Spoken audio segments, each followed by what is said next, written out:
Well, indeed. And you had the chance for sure to develop a very sensitive ear to judge the way an amp should sound. Which is your favorite Laney Amps? Laney Amp ever? In absolute terms. This means the amp that you thrill the most about. And which is the one that better fits to your own personal guitar style? I think, well, first of all, I'm just going to put something straight. I'm not a good guitar player. I don't practice enough, and I don't, I spend all day working. So, yeah. But I'm an enthusiastic player, but probably not very talented. But what I've found in terms of developing the product is that yes, I have an ear, I have an opinion, so do a number of people in our company. But what we're really trying to do more and more of is we say, well, we're going to build this modern high gain amplifier, or we're going to build this vintage classic amplifier, or this bass amplifier for this particular area. What we always try and do is bring people in and garner opinion from people that we know who embody that music style. Because I think the limitation of design, and you do see it a lot, is that people design on their own terms because it should be done this way, because it can be done this way, because this is the way we've always done it. And much better to say, well, what does the market want? And come up with an idea, then bring people in and say, what do you think of that? And if you get the right people, they'll tell you tell you the truth. They won't be sycophantic and say, oh, it's another great amplifier. Well, what about if we do this, or what about this feature, or I don't understand how this works. And then you end up with a product that is actually what the market wants, or what that part of the market wants. So that's more important to me than saying my magic ears tell me that there should be another 2K dialed out there.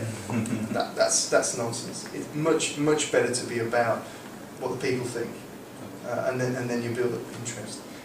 Personally, for me, I'm very fond of the line harp, particularly the L5T, particularly. That's probably because I've got a wife and kids, and if I'm going to play guitar, it needs to be quiet. And we do have this thing about the what we've started to call the dark art, the power amp distortion. There's been a big emphasis on pre-amplifier distortion that really no one uses the output section unless it's on a 100-watt amplifier, unless it's stadium volume. And so there's this lost art of power amp distortion that's been a big focus for us with things like the LC15, VC15 and the Lionheart products, and now the Cub products.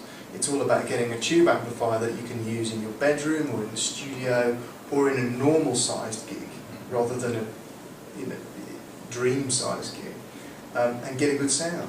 Because even playing to 200 people, your 100-watt head might be on 2. Yes. And that's not a good sound. You need to think about that and say, well, actually, maybe we'll bring this little amp and really crank it, and then maybe I'll plug another cabinet onto it to get some more pressure level. That's a special sound.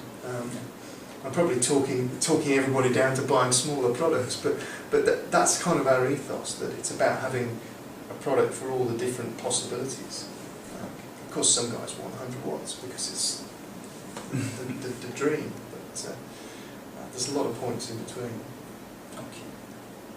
And talking about products, you have just released 2 brand new series of amplifiers which move towards different direction. The Prism range represents your first step into the digital modeling thing, while the Cub series are definitely old-fashioned and deeply set into tradition. Yeah. Would you like to tell something about these 2 different approaches? Yeah, I think it kind of relates back to what I was saying before, is that you have to design products for different parts of the marketplace, because there are lots of different players out there. And one thing now that modern music styles that we know, classic rock and roll and metal and all of these things, there's at least 3 generations of players in that now. So you have to cater for all kinds of people. Everybody says, oh well, we need to sell to the kids. Well, yeah, you do, but also what about all those other people? What about the guy who's retired and finally got rid of his kids from his house, and maybe he's going to pick the guitar up again after 20 years? And that's what, to a degree, that's what the Cub was about. The Cub was about having an affordable, practical product that sounds good and is really a couple of controls. You're not going to be blinded by science with all of these things to dial. And what I like about the Cub was that we had this conversation, really, my dad and I had this conversation about what should we do about this product. And he kind of went away back into the old style.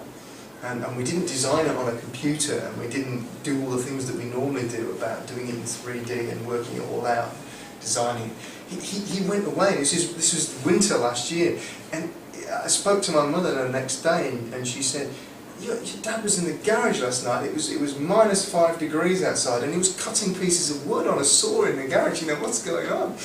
And isn't that wonderful that we've kind of come full circle all the way back round to the beginning again, and we've designed an amp which is literally a few pieces of wood and a very, very basic circuit board, but designed and voiced in a way which is to be exactly what we want, this classic product. The opposite end of that is the Prism, where we've always tried to be as innovative as possible within the bounds of a fairly conservative industry. We first did digital amps in the mid-90s when we did the original TFX products, and have had various incarnations of multi-effects loaded amps. So we've been in that market for a considerable amount of time, but we always treated it with a degree of caution, because we still wanted to have a good sounding proper amp underneath.